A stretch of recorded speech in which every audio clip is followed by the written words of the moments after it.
Well, I'm honored to be here. Thank you. Thank you. I like that song by Daniel Nahmad, More Than Enough. That's really cool. Actually, that whole idea of more than enough, Dr. David Walker, who's no longer with us, one of the great leaders in religious science, um, he used to tell his congregation all the time, you're enough, that somehow people don't really believe they're enough. And Ralph Waldo Emerson said a long time ago, if you but knew who you were, the sun and the stars could not hold you. So I like to talk about, and one of the things we talk about on Coffee with Casper all the time is viewing your life, viewing all of life from the perspective of your soul. So that's really what we're talking about today, because we could say, I am happy, I am love, I am light, I am joy, I am bored, I am mad, I am confused, and which one is the real you? Right? And I love the expression from the Tibetan Book of the Dead, and that expression is, you came from the light, you put on a coat of skins, and you will return to the light. So who I am, what I am, my soul nature is the way I believe we are designed to see the world, not to look from our personal self or from any given moment or state of consciousness we might be in at any given moment, but to look from that place that came from the light. The 12th century mystic, Meister Eckhart, said the soul has two faces. One is gazing at the glory of God, and the other is directing the senses. So the line that I put in about this talk is that all the aspects of your being belong, but it is your higher self that reveals the pathway of your intuition. All of my parts belong, but they're not who I really am. Who I am is that soul, that eternal, birthless, deathless, changeless, forever expanding idea in the mind of God, which right now is named Harry Morgan Moses. And your name, whatever that is right now. But you came from the light, and you are known in the light as the I am that I am. That the I am that I am, the I am that Jesus was, that Moses was, that Buddha was, that each of us is that soul that's gazing at the infinite glory of energy itself. And we're not separate from that energy. There's only one energy. Energy and matter are equal and interchangeable. Energy never dies. It changes form.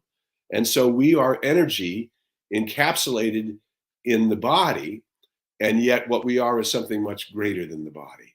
I don't just end at the top of my head and the bottom of my toes. I am an immortal spiritual being, superior to my mind, to my body, and to my experience.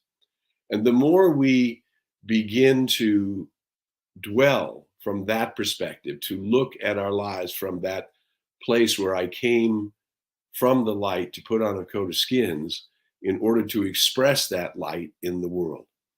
And all of us who are alive in this day to day, particularly one of the things that I often talk about on Coffee with Casper, and we share all the time, is that you and I are vibrating at a certain level. We're vibrating at a certain level today that we have room in our consciousness to connect with all of those who are vibrating in and around the same vibration that we are creating. Right? So it's not like I just have one person or one. It's all of the people in your life are those who are responding to what Ernest Holmes called the law of mind, which can also be called the law of the circle. Where my energy goes, where my attention flow goes, my energy flows. And what happens is this law of mind, or the law of the circle, it takes the sum total of everything we've ever thought, said, done, or felt, and it creates that vibration that we're emanating out. And that vibration that we're emanating out returns to us as our experience. So if you're dwelling in fear and doubt and worry and anxiety, or dwelling in the obstacles in the race mind, meaning the whole race hasn't learned that war is not healthy for children and other living things. The whole race does not know that the I am that I am is the same I am that you are, regardless of race, color, creed, way of being, that all people belong. Ernest Holmes, the poet, who was also the philosopher, said, "There's room in my house for all. Enter and be not afraid. I have set a place for you where the sunbeams dance through the shade. Sit, relax, and refresh your soul. Eat of the fruit, drink of the wine. Build your life in this divine self that you are, that came, and I believe we all came, with a mission and purpose. And the mission and purpose that we came into this lifetime has to do with a world awakening. We are immersed in a world of awakening. Those of you who are more mature, right? Remember the play Hair, and there was a very popular song done by a group called the Fifth Dimension, called "This is the Dawning of the Age of Aquarius," where peace will guide the planet and love will steer the stars.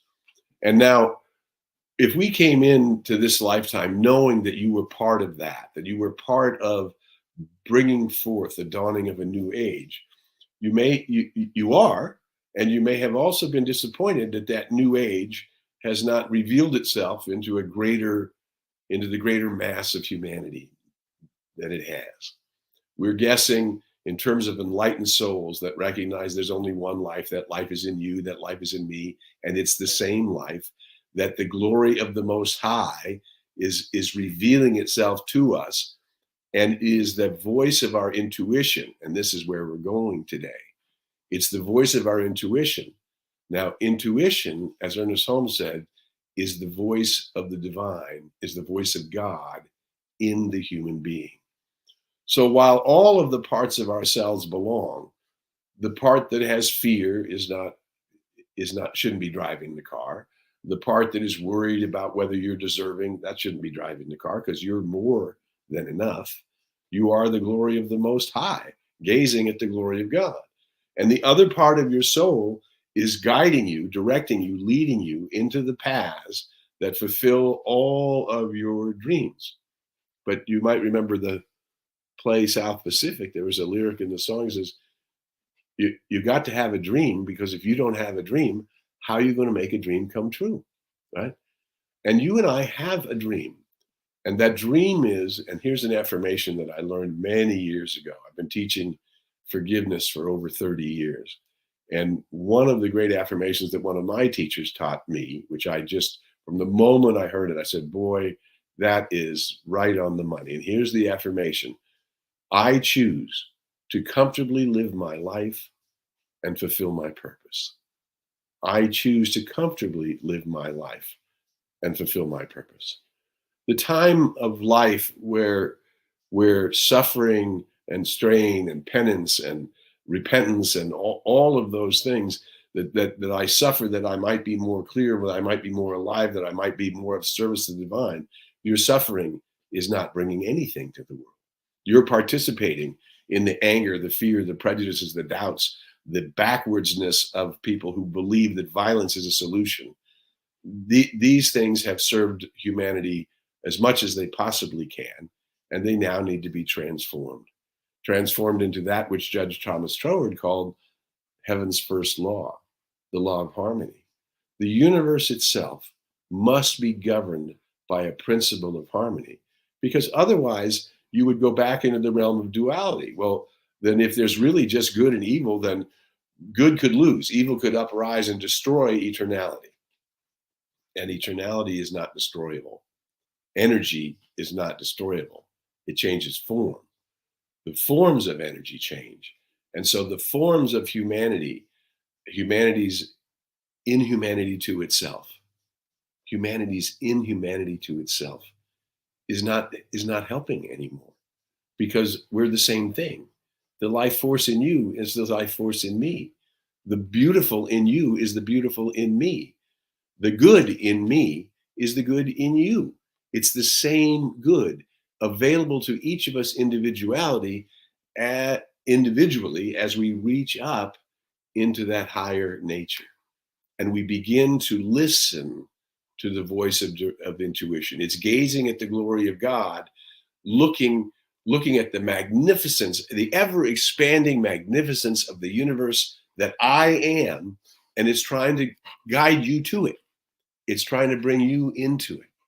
This is why religious science, Dr. Holmes book, The Science of Mind, and all the ideas that it suggests, says that to be a religious scientist means only two things: that daily we meditate, meaning quieting the mind, and meditation, as Dr. Holmes said, is to inbreathe the life force, so that we're inbreathing the life force. Because what we call that repetitive mind, or as Charles called the neurotic thought patterns of the mind, we tend to repeat themselves monotonously, meaning it goes round and round and round. But you are not that, the the spinning of your mind, the firing of your mind. You are the one who has a mind that is firing. And if it's firing in a way that's causing you to be less than, to feel less than whole and complete and perfect, then the other part of being a practitioner, of practicing this idea, is to use that affirmative prayer, which was done so nicely by our hostess this morning, right? That to use that affirmative prayer to direct the life force toward whatever area of your life needs healing. So that has been broken down. Robert Bitzer, another great teacher in the field, broke that down to, well, how does that come out in our lives? Well, in our lives, okay, you need to get down. No, this is Casper, everybody. Hello, Casper. He likes to be involved in these discussions. Okay, so you and I need to look at if the law of the circle, or the law of mind, by means of everything that I've thought, said, done, and felt, is returning to me as the multi-dimensional experience of my life, then where do I look to find out how to release the anxieties, to open to the flow of a greater good, to participate in the joy of life? Where do I look? The answer is, you look at your life. And Dr. Bitzer laid out these 4 areas that we could look at our lives: health, wealth, love, and purpose. So if we look at our body, and the body is not coming out demonstrating that which is the perfect pattern of our body, this is why we know we have to reach up to our soul nature, because our soul nature isn't sick. Our soul nature is not participating in disease. Our soul nature isn't in agreement that disease has to have any dominance in your life. Our soul nature is gazing at the glory of the Most High, the wholeness, the beauty, the ever-expanding magnificence of life itself. It's gazing at it and saying, "Ooh, can you see that?" To the personal self, it's saying, "Harry, can you see that?" And so if I look at my health and it's not doing that, I go back and I affirm that I am the one that came from the light, whole, complete, and perfect, in an idealized pattern for my expression, which is my body. And it has a right to be radiant, vibrant, dynamic health, right? And so this is where we work. If there's something aching in the body, or things are going wrong, we will return back to that I am presence. And we dwell on that I am presence. And we call that presence, as the light of the Christ, the Atman, the Buddha, the high self, we call that into our lives in health. So wealth. Here's a great affirmation that Dr. Holmes wrote years and years ago. I've been teaching this affirmation, and I have seen it literally transform people's lives. And here's the affirmation: good and more good is mine. There's no limit to the good that is mine. Everywhere I look, I see this good. I feel it. It crowds itself against me, flows through me, and multiplies itself around me. Good and more good is mine. Wow. So that we begin to open ourselves, that the source of my good isn't this job or this project or that project. Those may be the ways that it's coming to you. But the source of your good is that which your soul is calling forth to you as the avenues and instruments through all the ways prosperity can flow to you and through you. That you begin to wake up to the glory that my soul is already looking at, and listen to it. That intuition, the voice of God in me, as me, through me, is guiding me, but I must tune into it. And that means tune out the clatter and the clutter of the world. So daily we meditate, and daily we use the power of our consciousness to direct it in the way that we want. Good and more good is mine. There's no limit to that good. We direct it to radiant, vibrant, dynamic health, right? And then love, perfect love, cast out all fears, perfect love. How much love is in your experience? I am blessed, as was already shared with you. I'm blessed to have two beautiful adult children who all have children, and I have 6 grandchildren. And all of us, every time we see each other, say, I love you. All of us hug. All of us laugh and carry on and bring joy into our love and share experiences into our love. And I do this with my family, and I do this with my friends. So even friends who are not used to having people say, I love you. Is it because you think that he said, I love you? What wow. No, that should be normal. To have people tell you that they love you as you tell people that you love them, that should be normal. The overflowing cup of love should not just be with one person, your partner and your mate. It has nothing to do with your sexuality. It may include that in as expression, but it has to do with the vibration coming from you. Is that vibration? Are you bringing the love that only you in your unique way can bring to the world?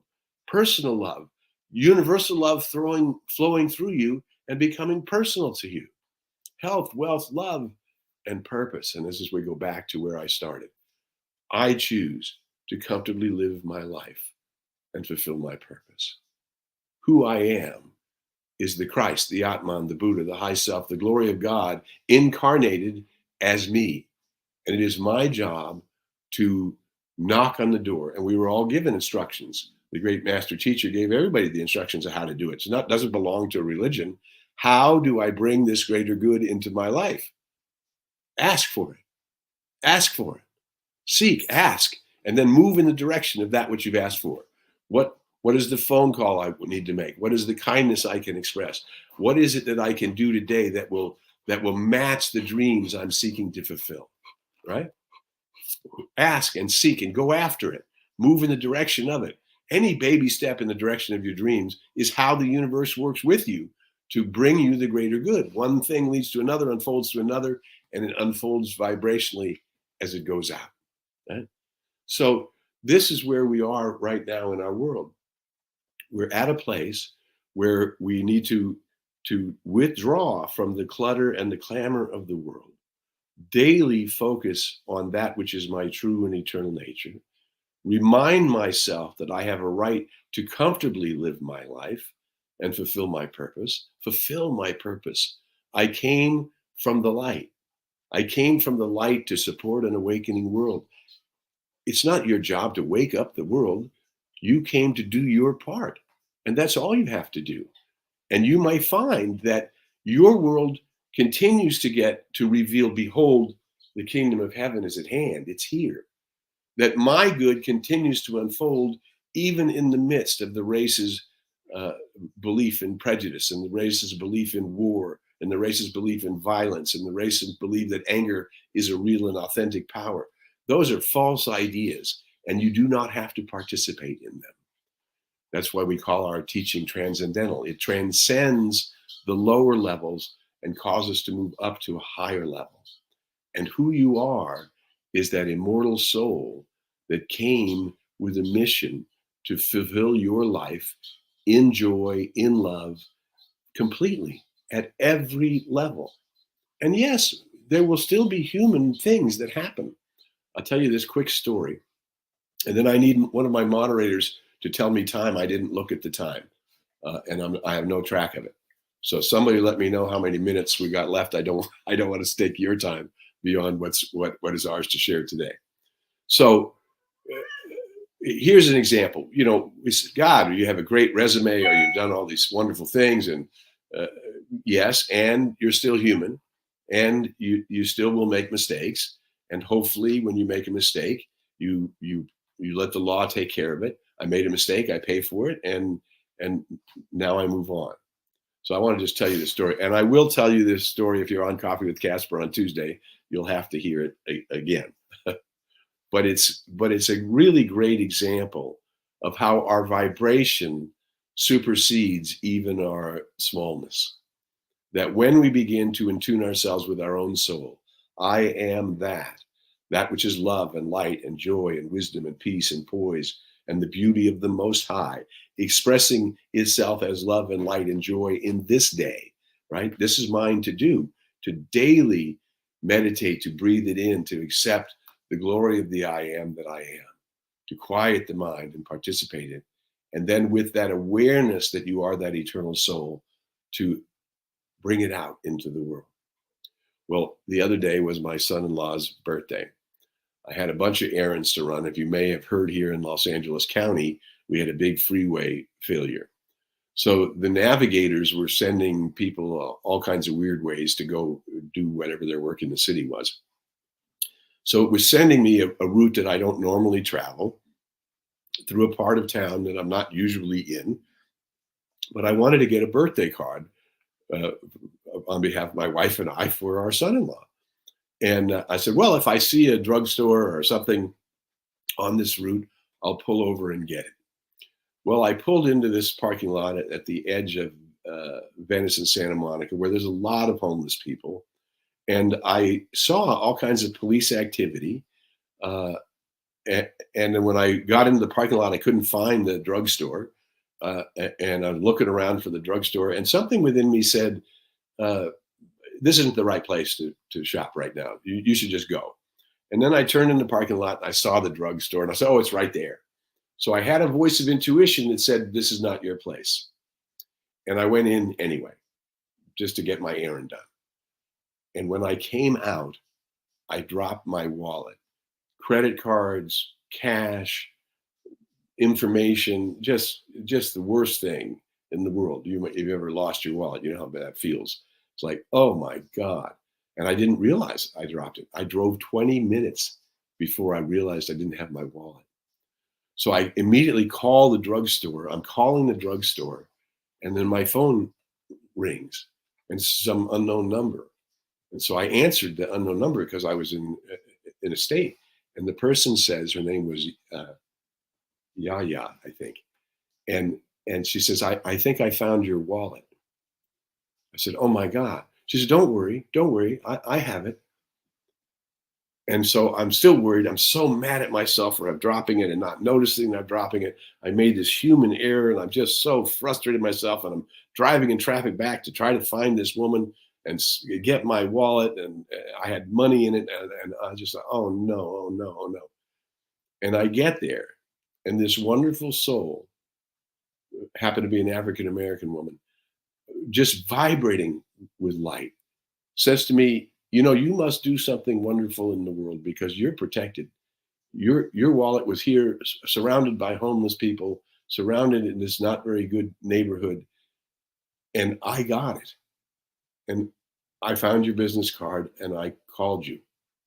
And here's your wallet. Everything was in it. The cash was in it. The cards were in it. Nothing had been touched. And she said to me, and I didn't look through your wallet. I said, did you know I'm a minister? She said, no, I didn't know. But I knew, because I didn't look through your wallet. But I knew you had to be somebody doing something, because I knew I wouldn't take your wallet and I would help you find it. And I did. You see, the vibration that you put out comes back to you as your experience. And even in your humanness, your vibration of love and light and truth, the vibration of goodness that you're seeking to bring into the world, because you know that you are one with the one, that the one is moving in you and as you, through you, as your unique individuality, as your unique personality, that you are the glory of God. And that comes back to you, even in a world that's confused, even in a giant city, in a wrong neighborhood. My wallet got picked up by a soul who was so kind and so generous and so filled with light that she did the right thing and gave it back to me completely as she found it. Now, that to me is just such a demonstration that the vibration that you're putting out is returning to you as your experience. And it takes the sum total of your consciousness, everything you think, say, do, and feel, and it magnifies it and returns it as the multiple dimensional experience of your life. Who you are is more than enough. Who you are is the glory of the Most High. Who you are is the divine with skin on. Who you are is a wonderful being of light, and you can bring more and more of that light into your world through your thoughts, through your attitudes, and through your daily practice. If you don't have a daily practice, you're in touch with CSL Midtown. Hang out, go learn. Learn how to calm the mind. Learn how to build affirmations. Learn how to do an affirmative prayer in a way that's not beseeching to the Most High, but is your cosmic power moving in expression as you. This is what it's all about. And this is why we're connecting today. This is why you're hearing this lesson today. This is why you're connecting into CSL Midtown, because the world is waiting for you to just shine your light a little bit brighter, to bring a little bit more love, to bring a little more creativity, and to experience more and more good, because there's no limit to the good that you can experience. It denies no one of their good. Your good denies no one of their good. Who you are is something magnificent. So I invite you to go in the light, as the light, and with the light, to remember that the long time sun shines upon you, that you may have a long and prosperous life, that all love surrounds you, and the pure light within you is guiding you on your way. I'm Harry Morgan Moses. You're at CSL Midtown today. We're sure glad you're here, and I'm certainly glad I had the opportunity to share with you this morning.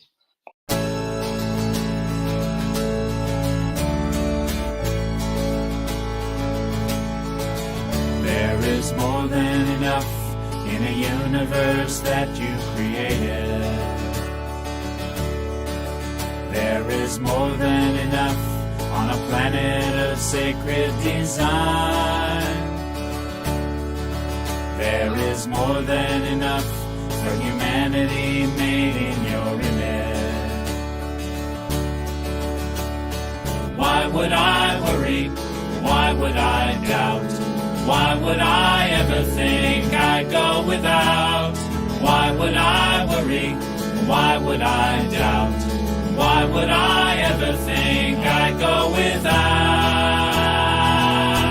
Your infinite love made me, made everything I see, and all that will ever be is your infinite love. Let my soul know the truth, whatever I choose to do. Your infinite love will prove more than enough.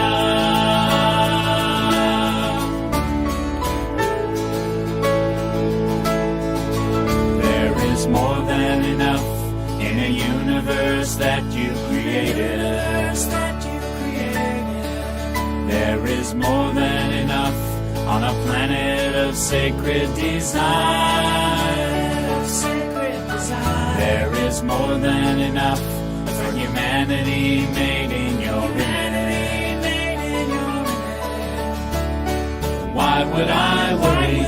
Why would I doubt? Why would I ever think I'd go without? Why would I worry? Why would I doubt? Why would I ever think I'd go without? Your infinite love made me, made everything I see, and all that will ever be is your infinite love. Let the world know the truth, whatever we choose to do. Your infinite love will prove more than enough. Your infinite love made me, made everything I see, and all that will ever be is your infinite love.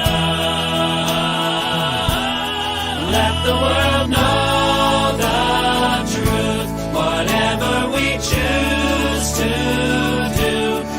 infinite.